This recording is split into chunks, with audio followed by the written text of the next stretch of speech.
Bonsoir à tous, bienvenue dans Voyage au bout de la nuit. Je suis ravie de vous retrouver ce soir pour terminer Eupalinos ou l'architecte de Paul Valéry. Comme d'habitude, n'hésitez pas à réagir sur les réseaux sociaux avec le hashtag VBN.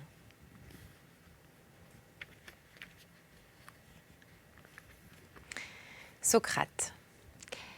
Mais ne peut-on copier le marsouin ou le thon eux-mêmes et piler directement la nature? Phèdre.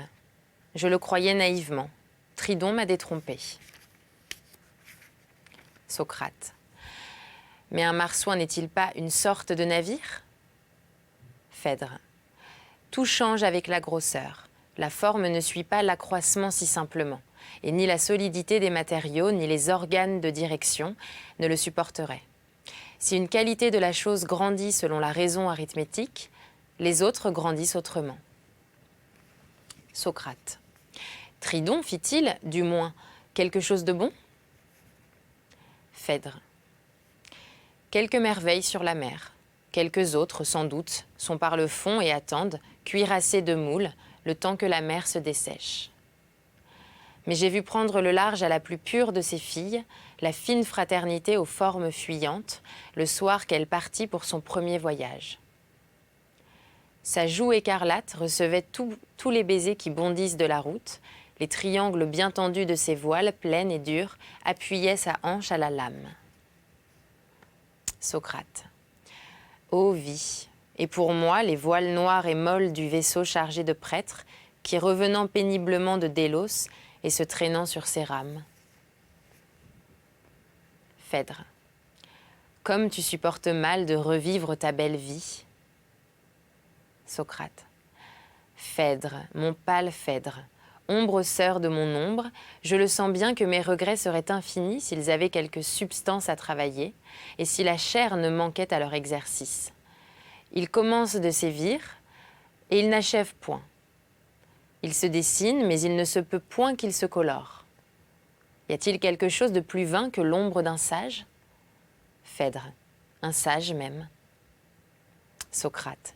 Hélas, un sage même qui ne laisse après soi que le personnage d'un parleur et diverses paroles immortellement abandonnées.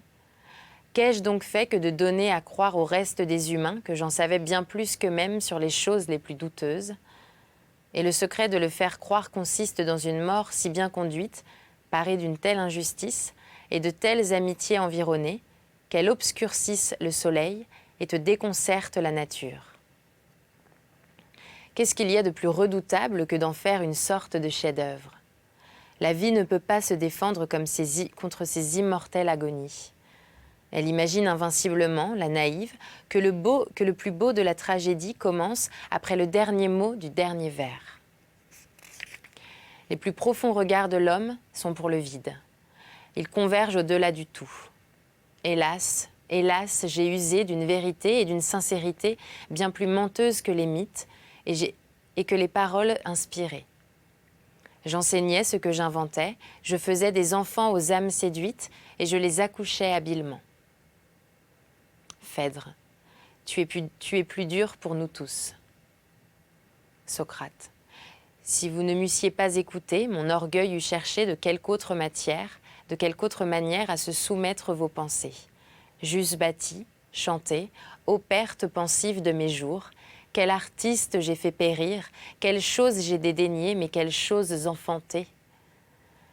Je me sens contre moi-même le juge de mes enfers spirituels, tandis que la facilité de mes propos fameux me poursuit et m'afflige. Voici que je suscite pour Euménide mes actions qui n'ont pas eu lieu, mes œuvres qui ne sont pas nées, crimes vagues et énormes que ces absences criantes, et meurtres dont les victimes sont des choses impérissables. Phèdre, console-toi, tu les regretterais bien davantage si tu les avais engendrés. Rien ne semble si beau et ne nous remord si amèrement que les occasions manquées. Mais si nous les avons laissés perdre, n'est-ce pas que nous ne pouvions les saisir sans troubler tout le cours du monde? Socrate. C'est bien là ce que nous voudrions. Quelle âme hésiterait à bouleverser l'univers pour être un peu plus elle-même? Tu sais bien que nous ne consentons à tout le reste des choses que le droit de nous convenir. Nous voulons très exactement que les cieux innombrables et que la terre, et que la mer, et que les cités, et que les hommes aussi, et les femmes particulièrement, et leurs âmes, et leurs forces, et leur grâce, et que les animaux comme les plantes, et même nous voulons naïvement que les dieux, ne soient tous ensemble, et chacun selon sa beauté qui s'adapte à notre désir, ou selon sa puissance qui la porte à notre faiblesse, ne soient donc que les aliments, les ornements, les condiments, les appuis, les ressources, les lumières, les esclaves, les trésors, les remparts et les délices de notre seul individu. Comme si notre seule flamme, et cette durée absolue si brève qui est la sienne, valussent de consumer tout ce qui fut, tout ce qui est et tout ce qui sera, pour qu'elle jette l'éclat unique, et une fois apparue de toute jouissance et de tout savoir, relativement à l'être même qu'elle anime et qu'elle dévore. Nous croyons que toutes les choses et que toute l'opulence du temps ne sont qu'une bouchée pour notre bouche, et nous ne pouvons penser le contraire. Phèdre. Tu m'éblouis et tu me consternes. Socrate. Tu ne sais pas ce que je vois maintenant que j'eusse pu faire. Phèdre. Je confesse que cette ombre de désespoir que tu manifestes et ces tentatives de remords qui semblent se disputer ton apparence font de moi-même un fantôme de la stupeur. Si les autres t'entendaient. Socrate. Crois-tu qu'ils ne me comprendraient pas? Phèdre. Presque tout le monde ici est assez vain de sa vie passée. Les scélérats eux-mêmes font parade de leur abominable gloire. Personne ne veut convenir de s'être trompé. Et toi, Socrate, de qui le nom si pur impose encore aux envieuses larves, tu leur ferais ces tristes confidences et leur demanderais leur commisération et leur mépris. Socrate. Ne serait-ce pas continuer d'être Socrate? Phèdre. Il ne faut pas vouloir recommencer. On ne réussit pas deux fois. Socrate. Ne sois pas plus amer. Phèdre. Je t'avoue que tes paroles ont quelque peu piqué mon amitié. Tu comprends bien que si tu t'abaisses toi-même, et que si tu ravales Socrate, Phèdre, qui s'est donné à lui si pieusement, Phèdre se voit réduit à l'extrême de la sottise et de la plus aveugle simplicité. Socrate. Hélas, c'est notre état. Mais j'essaye d'en tirer quelque chose. Ne crois-tu pas que nous devions maintenant employer cet immense loisir que la mort nous abandonne, à nous juger nous-mêmes et à nous rejuger infatigablement, reprenant, corrigeant, essayant d'autres réponses aux événements qui sont arrivés, et cherchant, en somme, à nous défendre de l'inexistence par des illusions, comme font les vivants de leur existence? Phèdre. Qu'est-ce donc que tu veux peindre sur le néant? Socrate. L'anti-Socrate. Phèdre. J'en imagine plus d'un. Il y a plusieurs contraires à Socrate. Socrate. Ce sera donc le constructeur. Phèdre. Bon, l'anti-Phèdre l'écoute. Socrate. Ô mort coéternel, ami sans défaut et diamant de sincérité, voici. Ce ne fut pas utilement, je le crains, chercher ce Dieu que j'ai essayé de découvrir toute ma vie, que de le poursuivre à travers les seules pensées, de le demander aux sentiments très variables et très ignobles, du juste et de l'injuste, et que le presser de se rendre à la sollicitation de la dialectique la plus raffinée. Ce Dieu que l'on trouve ainsi n'est que parole née de parole, et retourne à la parole. Car la réponse que nous nous faisons n'est jamais assurément que la question elle-même, et toute question de l'esprit à l'esprit même n'est et ne peut être qu'une naïveté. Mais au contraire, c'est dans les actes et dans la combinaison des actes que nous devons trouver le sentiment le plus immédiat de la présence du divin et le meilleur emploi de cette partie de nos forces qui est inutile à la vie et qui semble réservée à la poursuite d'un objet indéfinissable qui nous passe infiniment. Si donc l'univers est l'effet de quelque acte, cet acte lui-même, d'un être et d'un besoin, d'une pensée, d'une science et d'une puissance qui appartiennent à cet être, c'est par un acte seulement que tu peux rejoindre le grand dessein et te proposer l'imitation de ce qui a fait toute chose. C'est là se mettre de la façon la plus naturelle à la place même du Dieu. Or, de tous les actes, le plus complet est celui de construire. Une œuvre demande l'amour, la méditation, l'obéissance à ta plus belle pensée, l'invention de lois par ton âme, et bien d'autres choses qu'elle tire merveilleusement de toi-même, qui ne soupçonnais pas de les posséder. Cette œuvre découle du plus intime de ta vie, et cependant elle ne se confond pas avec toi. Si elle était douée de pensée, elle pressentirait ton existence, qu'elle ne parviendrait jamais à établir ni à concevoir clairement. Tu lui serais un dieu. Voyons donc ce grand acte de construire. Observe, Phèdre, que le démiurge, quand il s'est mis à faire le monde, s'est attaqué à la confusion du chaos. Tout l'informe était devant lui, et il n'y avait pas une poignée de matière qu'il pût prendre de sa main dans cet abîme, qui ne fût infiniment impur et composé d'une infinité de substances. Il s'est attaqué bravement à cet affreux mélange du sec et de l'humide, du dur avec le molle, de la lumière avec les ténèbres, qui constituait ce chaos dont le désordre pénétrait jusque dans les plus petites parties. Il a débrouillé cette boue vaguement radieuse, où il n'y avait pas une particule de pur, et en qui toutes les énergies étaient délayées, tellement que le passé et l'avenir, l'accident et la substance, le durable et l'éphémère, le voisinage et l'éloignement, le mouvement et le repos, le léger avec le grave, s'y trouvaient aussi confondus que le vin peut l'être avec l'eau, quand il compose une coupe. Nos savants cherchent toujours à rapprocher leur esprit de cet état. Mais le grand formateur agissait au contraire. Il était ennemi des similitudes et de ces identités cachées qu'il nous enchante de surprendre. Il organisait l'inégalité. Mettant les mains à la pâte du monde, il en a trié les atomes. Il a divisé le chaud avec le froid, et le soir avec le matin, refoulé presque tout le feu dans les cavités souterraines, suspendu les grappes de glace au treil même de l'aurore, sous les voussures de l'éternel éther. Par lui, l'étendue fut distinguée du mouvement, la nuit le fut du jour, et dans sa fureur de tout disjoindre, il fendit les premiers animaux qu'il venait de dissocier des plantes, en mâles et en femelles. Ayant même enfin démêlé ce qui était le plus mixte dans le trouble originel, la matière avec l'esprit, il a hissé au suprême de l'empyrée, à la cime inaccessible de l'histoire, ces masses mystérieuses dont la descente inéluctable et muette jusqu'au fond dernier de l'abîme engendre et mesure le temps. Il a exprimé de la fange les mers étincelantes et les eaux pures, exondant les montagnes et distribuant en belle île ce qui demeurait de concret. C'est ainsi qu'il fit toute chose, et d'un reste de fange, les humains.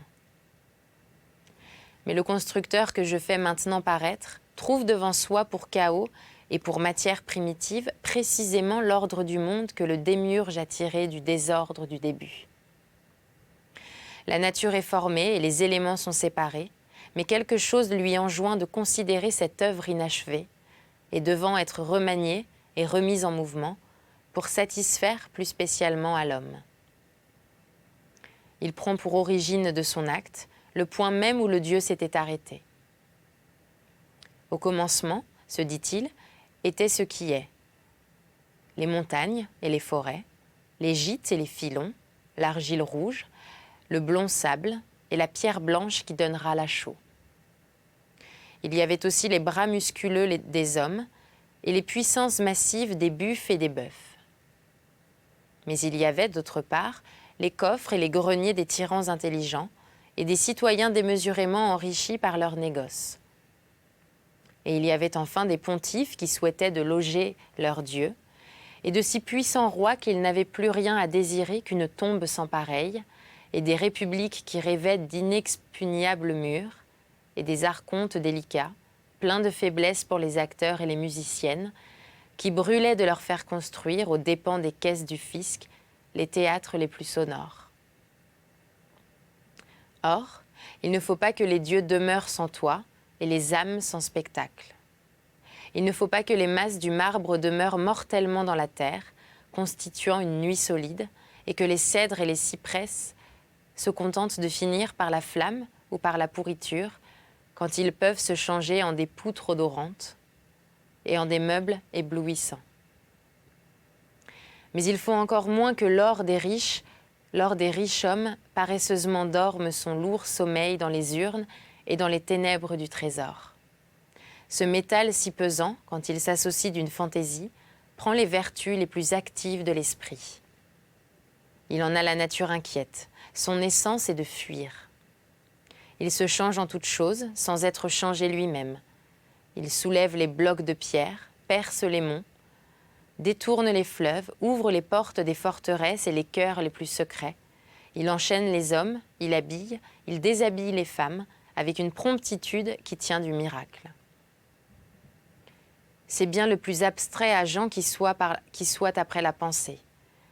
Mais encore, elle n'échange et n'enveloppe que des images, cependant qu'il excite et qu'il favorise la transmutation de toutes les choses réelles, les unes dans les autres, lui, demeurant incorruptible et traversant pur toutes les mains.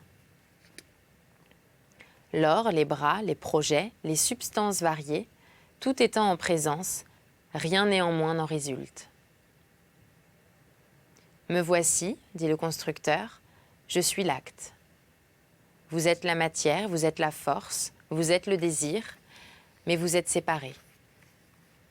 Une industrie inconnue vous a isolé et préparé selon ses moyens.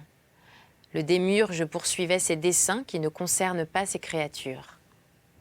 La réciproque doit venir. Il ne s'est pas inquiété des soucis qui devaient naître de cette même séparation qu'il s'est diverti, ou bien qu'il s'est ennuyé de faire.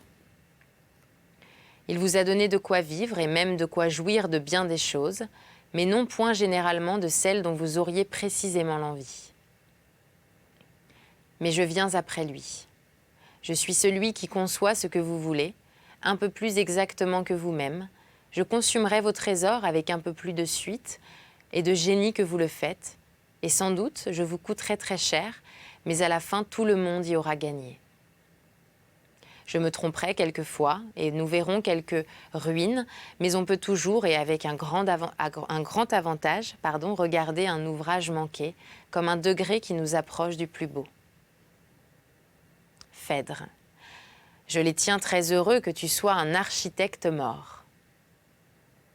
Socrate, faut-il me taire, Phèdre? Tu ne sauras donc jamais quel temple, quel théâtre, juste conçu dans le pur style socratique. J'allais te faire penser comme j'aurais conduit mon ouvrage.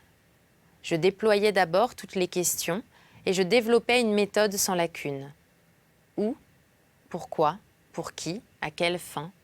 De quelle grandeur?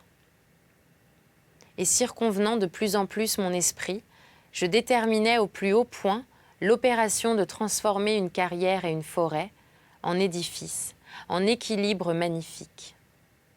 Et je dressais mon plan, eu égard à l'intention des humains qui me payent, compte tenu des localités, des lumières, des ombres et des vents, choix fait de l'emplacement selon sa grandeur, son exposition, ses accès, ses tenants et aboutissants et la nature profonde du sous-sol.